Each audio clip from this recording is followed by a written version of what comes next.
क्या आप जानते हैं कितने हायना मिलकर एक शेर को मार सकते हैं? हायना और शेर के बीच में सालों पुरानी कट्टर दुश्मनी का कारण क्या है?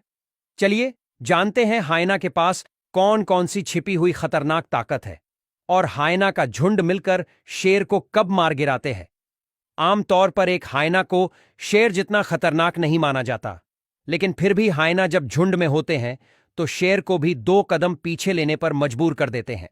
हायना के पास 3 सबसे बड़ी ताकत होती है। पहली है उनका ताकतवर जबड़ा।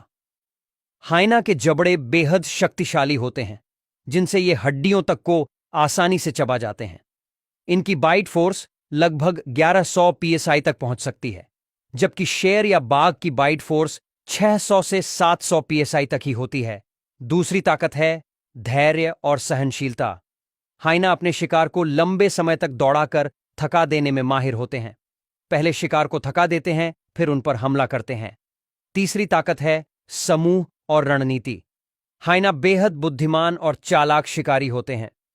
शिकार करने के दौरान वे अलग अलग रणनीति अपनाते हैं, जैसे शिकार को घेरना, थकाना या हमला करने के लिए सही वक्त का इंतजार करना।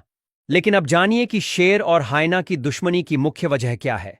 पहली मुख्य वजह है कि हायना अक्सर शेरों के छोड़े हुए शिकार को खा लेते हैं, जिससे शेर गुस्से में आकर उन पर हमला करते हैं। और कई बार हायना झुंड में आकर शेरों का शिकार छीन लेते हैं, जिससे दोनों के बीच दुश्मनी बढ़ जाती है। दूसरा कारण है कि शेर और हायना दोनों ही अपने क्षेत्र पर अधिकार जमाना चाहते हैं। जब वो एक दूसरे के क्षेत्र में आ जाते हैं तो लड़ाई हो जाती है, जिसके चलते शेर और हायना एक दूसरे के बच्चों को भी मार देते हैं, ताकि भविष्य में उनका दुश्मन मजबूत न हो सके। अब जानते हैं सबसे महत्वपूर्ण बात, कितने हायना मिलकर एक शेर को मार सकते हैं।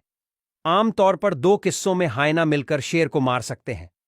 पहला, जब हायना का झुंड शेर को घेर लेता है और शेर अगर घायल होता है, तो उस हालात में हायना के झुंड के जीतने की संभावना बढ़ जाती है और वो शेर को मार भी देते हैं।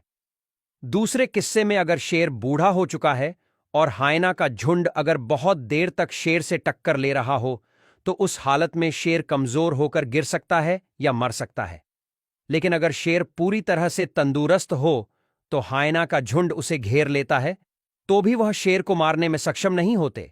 दूसरी ओर शेर अगर 5 या 7 हायना को अगर मार देता है तो हायना का पूरा झुंड भाग जाता है। कई बार ऐसा देखा गया है कि एक शेर ने एक साथ हायना के पूरे झुंड में से 10 से 12 हायना को मार दिया हो और बाकी के हायना जान बचाने के लिए भाग गए हों।